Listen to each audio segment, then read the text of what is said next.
بسم اللہ الرحمن الرحیم۔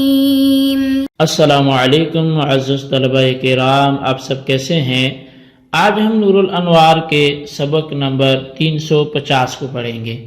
آج کے ہمارے سبق کا عنوان ہے امام اعظم کی دوسری روایت۔ آج کے ہمارے سبق کی عبارت وہ شروع ہوتی ہے ھذا احدى روایتی ابی حنیفۃ ولم یتعرض للروایت الاخری سے۔ آج کے ہم سبق میں جو کہ ہمارا گزشتہ دو اسباق سے بیان چل رہا ہے وامسحوا برؤوسکم پر، تو وضو میں جو رؤوس کے مسح کے حوالے سے فرمایا گیا قرآن کریم میں، تو اب وہ با رؤوس پہ جو داخل ہے وہ تبعیضیہ ہے، زائدہ ہے، یا پھر وہ اعلیٰ اور محل کے اصول کے حوالے سے اس پر بعض کو مراد لیا جائے گا، کیا کیا جائے گا؟ تو اس پہ کلام تو ہمارا ہو چکا، لیکن آج کے سبق میں ہم یہ پڑھیں گے کہ یہ امام اعظم سے ایک قول تھا، جبکہ دوسرا قول جو ہے وہ یہاں اگرچہ ماتن نے ذکر نہیں کیا، لیکن وہ کیا تھا ہم اس کو سمجھنے کی کوشش کریں گے۔ تو آئیے سب سے پہلے ہم عبارت پڑھ کے اس کا ترجمہ کرتے ہیں، اس کے بعد اس کی وضاحت کی طرف بڑھتے ہیں۔ مصنف علیہ رحمہ لکھتے ہیں ھذا احدى روایتی ابی حنیفۃ ولم یتعرض للروایت الاخری، یہ امام اعظم کی دو روایتوں میں سے ایک روایت تھی اور دوسری روایت کے مصنف درپے نہیں ہوئے۔ وہی انہ مجمل فی حق المقدار لأنه لم يعلم أن المراد كل الرأس أو بعضه، فيكون فعل النبي عليه الصلاة والسلام هو أنه مسح على ناصيته بيانا له، والناصية هي مقدار ربع الرأس، فيكون مسح ربع الرأس فرضا سواء كان بثلاث أصابع أو كلها لأن الكلام فيها طويل۔ فرمایا کہ وہ روایت یہ ہے کہ اللہ تبارک و تعالیٰ کا جو فرمان ہے وَامْسَحُوا بِرُؤُوسِكُمْ، یہ مقدار کے بارے میں مجمل ہے، اس لیے کہ معلوم نہیں کہ پورے سر کا مسح مراد ہے یا بعض کا مسح مراد ہے۔ بس نبی اکرم صلی اللہ علیہ وسلم کا فعل کہ آپ نے اپنی ناسیہ پر مسح کیا، وہ فعل اس کے لیے بیان ہوگا، اور ناسیہ چوتھائی سر کی مقدار ہے، لہذا سر کا مسح فرض ہوگا، خواہ وہ 3 انگلیوں سے ہو یا تمام انگلیوں سے ہو، کیونکہ اس میں کلام وہ طویل ہے۔ وَإِنَّمَا يَثْبُتُ اسْتِيعَابُ مَسْحِ الْوَجْهِ وَالْيَدِ فِي التَّيَمُّمِ لِقَوْلِهِ تَعَالَى فَامْسَحُوا بِوُجُوهِكُمْ وَأَيْدِيَكُمْ لِأَنَّهُ خَلَفٌ عَنِ الْوُضُوءِ فَيُعَامَلُ مُعَامَلَتِهِ فِي الْوَجْهِ وَالْيَدِ۔ اور مسئلہ تیمم میں وجہ اور ید کے مسح کا استیعاب یعنی چہرے اور ہاتھ کے مسح کا پورا گھیرے ہوئے ہونا، یہ اللہ تعالیٰ کے قول فَامْسَحُوا بِوُجُوهِكُمْ وَأَيْدِيَكُمْ سے ثابت ہوتا ہے کہ تم اپنے چہروں اور ہاتھوں کا مسح کرو، کیونکہ تیمم وضو کا خلیفہ ہے، لہٰذا چہرے اور ہاتھ میں اس کے ساتھ وضو جیسا معاملہ وہ کیا جائے گا۔ وَلِأَنَّهُ ثَبَتَ الْاِسْتِيعَابُ فِيهِ بِالسُّنَّةِ الْمَشْهُورَةِ وَهِيَ قَوْلُهُ عَلَيْهِ الصَّلَاةُ وَالسَّلَامُ لِعَمَّارٍ رضی اللہ عنہ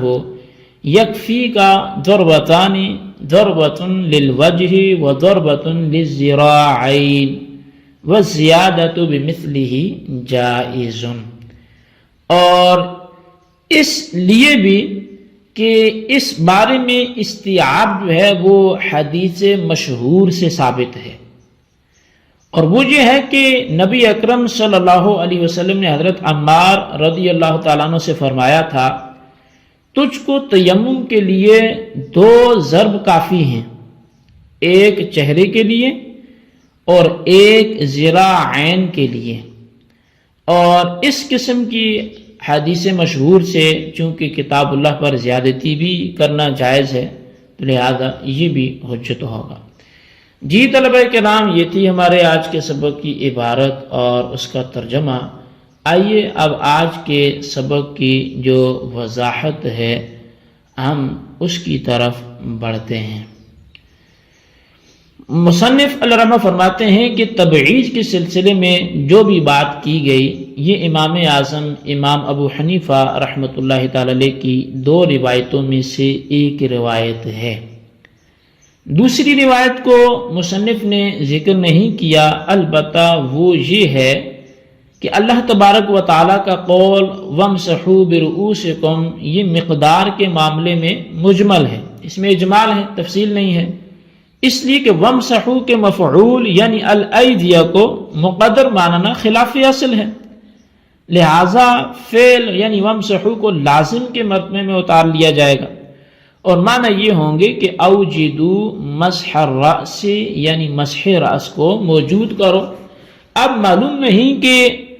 رأس کل رأس مراد ہے یا بعض رأس مراد ہے، پورا سر مراد ہے یا بعض مراد ہے، اور جب یہ معلوم نہیں ہے تو آیت مقدار کے حق میں مجمل ہوگی، اور اس مجمل کے لیے رسول اکرم صلی اللہ علیہ وسلم کا جو فعل ہے کہ آپ نے اپنی ناصیہ پر مسح کیا وہ بیان تفسیر واقع ہو جائے گا، اور ناصیہ چونکہ سر کی 4 جانبوں میں سے ایک جانب کا نام ہے، اس لیے ناصیہ سے مراد سر کا 1/4 ہوگا، اور چوتھائی سر کا مسح کرنا فرض ہو جائے گا، خواہ وہ 3 انگلیوں سے ہو خواہ وہ تمام انگلیوں سے ہو۔ شارح فرماتے ہیں کہ حضرت امام اعظم امام ابو حنیفہ رحمۃ اللہ تعالی علیہ کی اس دوسری روایت میں چونکہ کافی بحث ہے اور بہت سے اعتراضات ہیں، اس لیے ماتن علیہ الرحمٰ نے اس سے تعرض یعنی اس سے اعراض کیا، وہ اس کے درپے نہیں ہوئے اور صرف ایک روایت بیان کرنے پر اکتفا کیا۔ وَإِنَّمَا يَثْبُتُ اسْتِيعَابُ مَسْحِ الْوَجْهِ سے در حقیقت ایک سوال ہے جس کا جواب دینا چاہتے ہیں۔ وہ سوال یہ ہے کہ آیت تیمم جو ہے فَامْسَحُوا بِوُجُوهِكُمْ وَأَيْدِيَكُمْ میں وہاں بھی حرف با محل پر داخل ہے، اور فعل مسح اعلیٰ کی طرف متعدی ہے، اور تقدیری عبارت فَامْسَحُوا الْأَيْدِيَ بِوُجُوهِكُمْ وَأَيْدِيكُمْ ہے،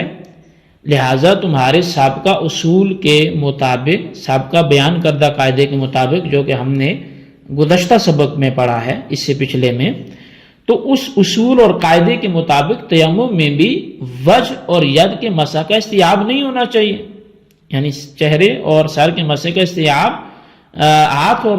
چہرے کے مسح کا استیعاب نہیں ہونا چاہیے، حالانکہ آپ دونوں میں تیمم کے حوالے سے تو استیعاب کے قائل ہیں، چہرے کا بھی اور ہاتھ کا بھی، تو یہ دو مختلف جگہوں پہ دو الگ الگ نتائج ایک ہی اصول سے کیوں برآمد کیے گئے؟ تو اس کا جواب یہ ہے کہ تیمم وضو کا خلیفہ ہے، لہٰذا اللہ تعالیٰ کا ارشاد ہے وَإِن كُنتُم مَّرْضَىٰ أَوْ عَلَىٰ سَفَرٍ أَوْ جَاءَ أَحَدٌ مِّنكُم مِّنَ الْغَائِطِ أَوْ لَامَسْتُمُ النِّسَاءَ فَلَمْ تَجِدُوا مَاءً فَتَيَمَّمُوا صَعِيدًا طَيِّبًا فَامْسَحُوا بِوُجُوهِكُمْ وَأَيْدِيَكُمْ۔ اب اگر تم میں سے کوئی مریض ہو، سفر پہ ہو، یا کوئی ایک دیوار کے پاس ہے، یا فرمایا کہ عورتوں سے جماع کر لیا، پانی نہیں پایا، تو وہ پاک مٹی سے تیمم کر لے، تو پس وہ اپنے ہاتھوں اور چہرے اور ہاتھوں کا مسح کر لے۔ اب یہ آیت اس بارے میں بالکل صریح ہے کہ تیمم وضو کا خلیفہ ہے، اور خلیفہ کے ساتھ وہی معاملہ کیا جاتا ہے جو معاملہ اصل کے ساتھ کیا جاتا ہے، لہذا جس طرح وضو میں چہرہ اور ہاتھ دونوں کا استیعاب ضروری ہے کہ وہاں پورا دھونا ضروری ہے، اسی طرح تیمم میں ان دونوں کے مسح کا استیعاب بھی ضروری ہوگا۔ بس آیت تیمم میں حرف با زائدہ ہوگا، لیکن اس جواب پر بھی اعتراض ہے، اور وہ یہ ہے کہ موضوع پہ مسح جو غسل رجلین کا خلیفہ ہے، حالانکہ غسل رجلین میں استیعاب شرط ہے یعنی پاؤں دھونے میں، اور مسح علی الخف میں شرط نہیں ہے، تو پس یہاں خلیفہ نے اصل کا حکم کیوں نہیں لیا اگر وضو میں ہی لینا تھا تیمم نے؟ تو اس کا جواب یہ ہے کہ مسح علی الخف غسل رجلین کا بدل ہے، نہ کہ خلیفہ ہے، لہٰذا بدل کو خلیفہ پر قیاس نہیں کیا جائے گا۔ بدل اور خلیفہ کے درمیان فرق یہ ہے کہ بدل تو امکان مبدل منہ کے ساتھ مشروع ہوتا ہے، لیکن خلیفہ میں یہ بات نہیں ہے، یعنی جب موضوع پر مسح کیا جاتا ہے اس وقت پیروں کا دھونا بھی ممکن ہے، لیکن جس صورت میں تیمم مشروع ہوتا ہے اس وقت وضو کرنا ممکن نہیں ہے۔ تو مسئلہ تیمم میں وجہ اور ید کے مسح کے استیعاب کی شرط ہونے پر دوسری دلیل یہ ہے کہ حرف با کے محل پہ داخل ہونے کا تقاضا تو یہی تھا کہ تیمم میں وجہ اور ید کے مسح کی استیعاب شرط نہ ہو، لیکن حدیث عمار جو مشہور حدیث ہے اس سے ان دونوں اعضاء کے مسح کا استیعاب ثابت ہوتا ہے، اور حدیث مشہور سے کتاب اللہ پر زیادتی کرنا بھی جائز ہے۔ جی طلبہ کرام، یہ ہمارے آج کے سبق کی عبارت ترجمہ وضاحت تھی، اور کافی جوابات اس حوالے سے ہو گئے، تو اس کو اچھی طرح آپ سمجھیں، اس کے خلاصے کو اپنے رجسٹر پر لکھیں، بالخصوص ان سوالات کے جوابات دیں۔ سوال نمبر 1 یہ ہے کہ جب وضو میں مسح پر استیعاب رأس یہ مشروط نہیں ہے تو تیمم میں استیعاب وجہ اور ید کیوں مشروط ہے؟ اور سوال نمبر 2 یہ ہے کہ خلیفہ اور بدل میں فرق واضح کریں۔ اللہ تبارک و تعالیٰ سے دعا ہے جو کچھ ہم نے پڑھا سنا اسے یاد رکھنے کی توفیق نصیب فرمائے، آمین بجاہ نبی الامین صلی اللہ علیہ وسلم۔